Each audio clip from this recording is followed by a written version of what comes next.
enforcing this. Why would they be for this? Because it's not just less than 3% the cost of food. It has been, this last year, the significant driver. Corn prices are at $7.65 a bushel. They're 2.5 times what they were 3.5 years ago. And I'm not against the farm, and I'm for ethanol. I don't want to do away with ethanol blending. I don't want to do away with ethanol as a substitute. But we have a way to get the same amount of ethanol produced and put into our cars without spending $3 billion between now and the end of the year, or $5.8 billion is what it's averaged over the last few years. We've spent $34 billion of money we didn't have subsidizing something that's mandated. I mean, it even goes beyond the Reagan quote, which his was, government view of the economy could be summed up in a few short phrases: if it moves, tax it; if it keeps moving, regulate it; and if it stops moving, subsidize it. We have the incentive in to blend the ethanol. And that incentive is, you by law have to blend it. They don't have a choice. So we're going to use ethanol in this country. Now, another factor that the American people ought to take into consideration: when you go buy a gallon of fuel today, you already have $1.72 worth of subsidy in there. And that doesn't have anything to do with oil and gas drilling. That has to do with the subsidies that go to all this program for ethanol. And I'm for using cellulosic. I'm actually for using corn ethanol.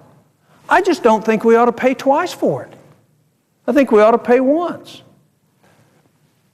The number that the senator from Minnesota talked about in terms of subsidies, I've worked on the President's Commission on Debt. I've worked with the Gang of Six. You can't be for changing the tax code to get rid of tax expenditures and vote against this amendment. I mean, how do you explain, here's one that we don't need the incentive for, and we're going to pay for, and yet you want to say you want to solve the problems of the country, but the first time we have a vote to really eliminate one that will make no difference in terms of the amount of ethanol that's produced in this country, it'll just save us $3 billion. You can't be on both sides of that issue. Let me address the oil and gas industry for a minute. They get accelerated depreciation and write-off. That's true. And that amounts to taking legitimate business expenses and saying you can write them off sooner. Why did we do that? And this started in 1903, by the way. That's when we started it. We started it because it's a capital-intensive business in terms of the exploration. It's associated with a lot of dry holes. Now, the very companies that we say we want to take some of their, quote, subsidies, there's a big difference between a subsidy that is a tax credit and allowing somebody advanced depreciation, because they're going to get to write it off anyhow. The net effect to the federal government's revenue, if you take all those away, is still zero. The federal government doesn't get any additional money because under accounting standards, they get to write off those expenses anyway. They just don't get to write them off as fast.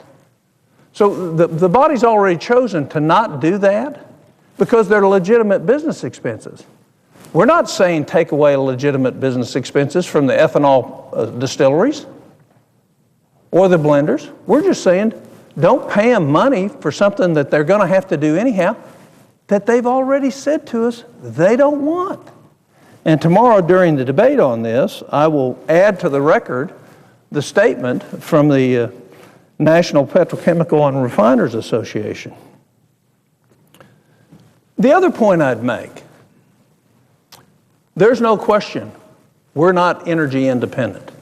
And there's no question that biofuels and cellulosic ethanol can contribute to what our results can be in terms of maintaining that independence. But we're the only nation in the world where we as citizens own more oil and gas than Canada, China, and Saudi Arabia combined, and our government won't let us have it. Now think about that for a minute. According to the Congressional Research Service, there's more oil gas and gas liquids untapped in the United States than is known in all of Canada, all of China, and all of Saudi Arabia combined. So the reason we're in trouble and importing oil is because our own government won't let us have our own resources. Why would we continue that? That's a debate for another time. No matter what we believe in terms of green energy, what we do know that we're 30 years away from getting away from carbon-based fuels at the earliest. And so we can either pay a price, or we can either buy from the Saudis or buy from other Middle Eastern countries, or we can develop our own. And you talk about jobs. The estimate is if we would truly go after our own energy, we would generate over 100,000 jobs a year the next 10 years in the oil and gas industry in this country, cleanly.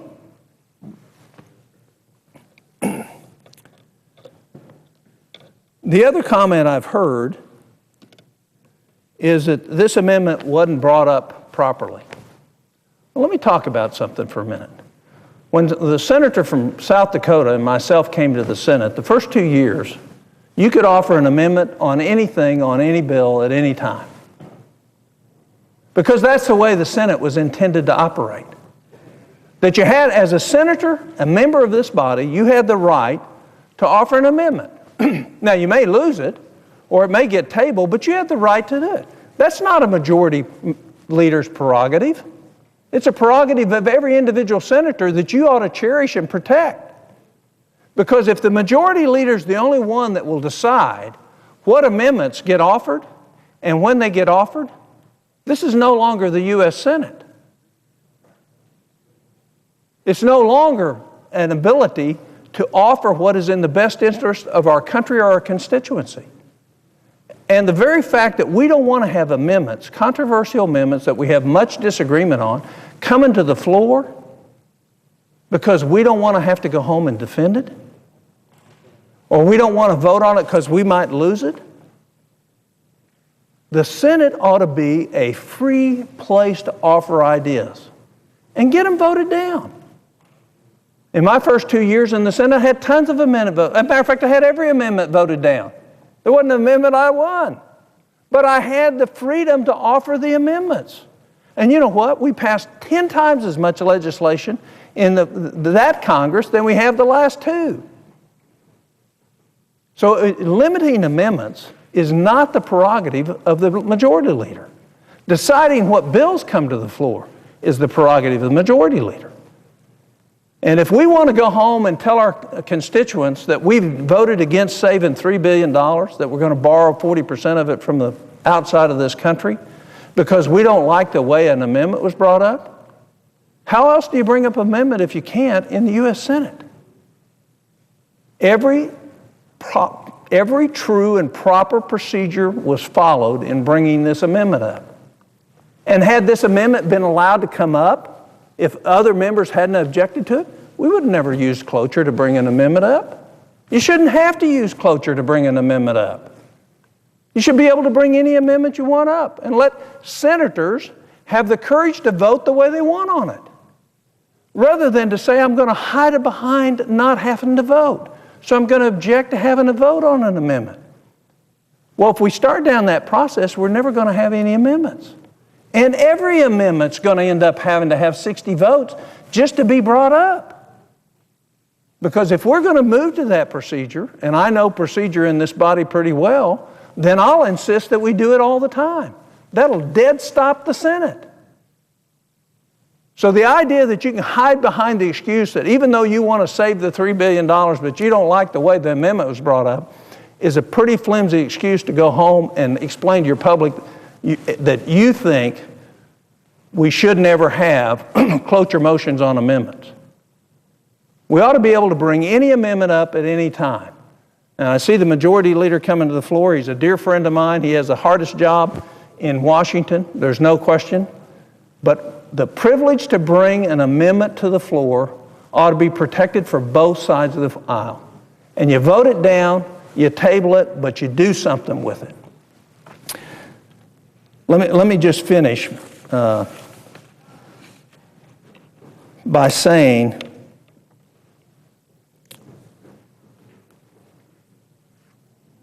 I agree this is supposed to expire at the end of this year. I hope it does, because we don't need it. Our corn farmers don't need it. The worldwide demand for corn is high. We're going to continue to produce ethanol. We have a federally mandated requirement that we produce ethanol. This amendment doesn't touch that, never intended to touch that. But ethanol as a fuel should be processed to the next stage, which is methanol. Because methanol is not water soluble, and it has the same octane rating as gasoline. Ethanol is not a great fuel. It's not an economical fuel. But we can take that same carbon atom and add to it and create methanol from corn and get a much better fuel that can be transported much easier and have much greater effect on our economy and have much better gas mileage and less effect on the engines and drivetrains and all the other smog prevention that we have on automobiles today. So let me say it again. I'm not against using biocrops. I'm for biocrops. I'm not against cellulosic based. I'm not against ethanol. I'm not against algae. But ExxonMobil has spent a couple of billion of their own money on algae-based biofuels without the government's help, which is one of the points with this amendment.